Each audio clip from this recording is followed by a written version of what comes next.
Assalamu alaikum students. Hope you will be fine. The topic we are going to discuss today is the Independence Act 1947. On 15 July 1947, the Indian Independence Act was passed. The word independence signifies the absence of any external restraint. The main provisions of the Indian Independence Act were: the British government will leave India on 15 August 1947 and India will be divided into two sovereign states of India and Pakistan. Each state would have complete freedom to pass any law it wished. The power previously exercised by the British government in India will be transferred to both these states. The Government of India Act 1935 would be the provisional constitution until the states devised their own. So, on 14 August 1947, a new country came into being. That was Pakistan. On 15 August 1947, India declared its independence. Okay students, now I am going to show you some pictures from your history book. On page number 92 and 93, this is a cutting of Dawn newspaper. A front page headlines dated 15 August 1947. It is written about Pakistan that it founded by Quaid-e-Azam Muhammad Ali Jinnah,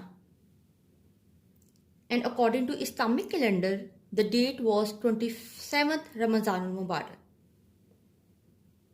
And students, you can imagine how special that day was for the Pakistanis.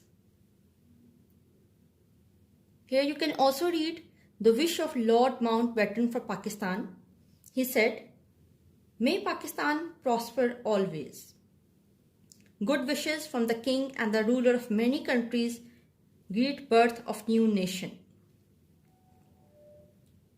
And in this picture you can see that Quaid-e-Azam Muhammad Ali Jinnah was giving his first speech as a Governor General of Pakistan. And in this picture you can see that Liaquat Ali Khan, who was chosen as the first Prime Minister of Pakistan, was presenting the flag of Pakistan in the Constituent Assembly.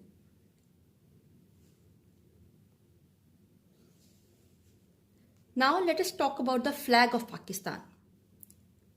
The flag of Pakistan was designed by Sayyid Amiruddin and was approved by Quaid-e-Azam Muhammad Ali Jinnah. The flag has a dark green background representing the Muslim majority of Pakistan. The green also symbolizes hope, joy, and love. It also has a vertical white stripe representing religious minorities like Hindus, Sikhs, and Christians. The white stripe symbolizes peace, honesty, and the role of religious minorities as well. In the center is a white crescent moon and a 5-pointed star, which symbolize progress and light. The crescent, star, and green background are all traditional symbols of Islam. So students, you can see that there is no doubt that the creation of Pakistan was actually a miracle for the Muslims of the subcontinent.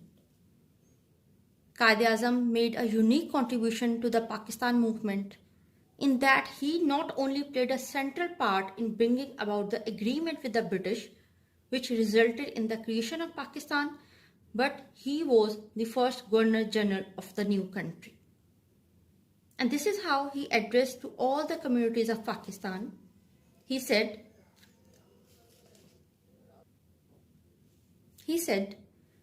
we are now all Pakistanis, not Balochi, Pathans, Sindhis, Bengalis, Punjabis, and so on. And as Pakistanis, we must feel, behave, and act. And we should be proud to be known as Pakistanis and nothing else. And this is how he talked about the religious liberty for all. He said, you are free. You are free to go to your temples.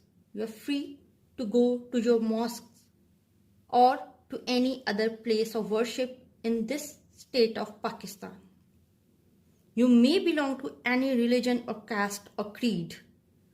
That has nothing to do with the business of the state. And students, there is one more message from our great leader, which I am going to quote. He said, Pakistan not only means freedom and independence, but the Muslim ideology, which has to be preserved, which has come to us as a precious gift and treasure, and which we hope others will share with us. Okay students, this is all for today. Complete your work and submit as soon as you can. Take care. Allah Hafiz.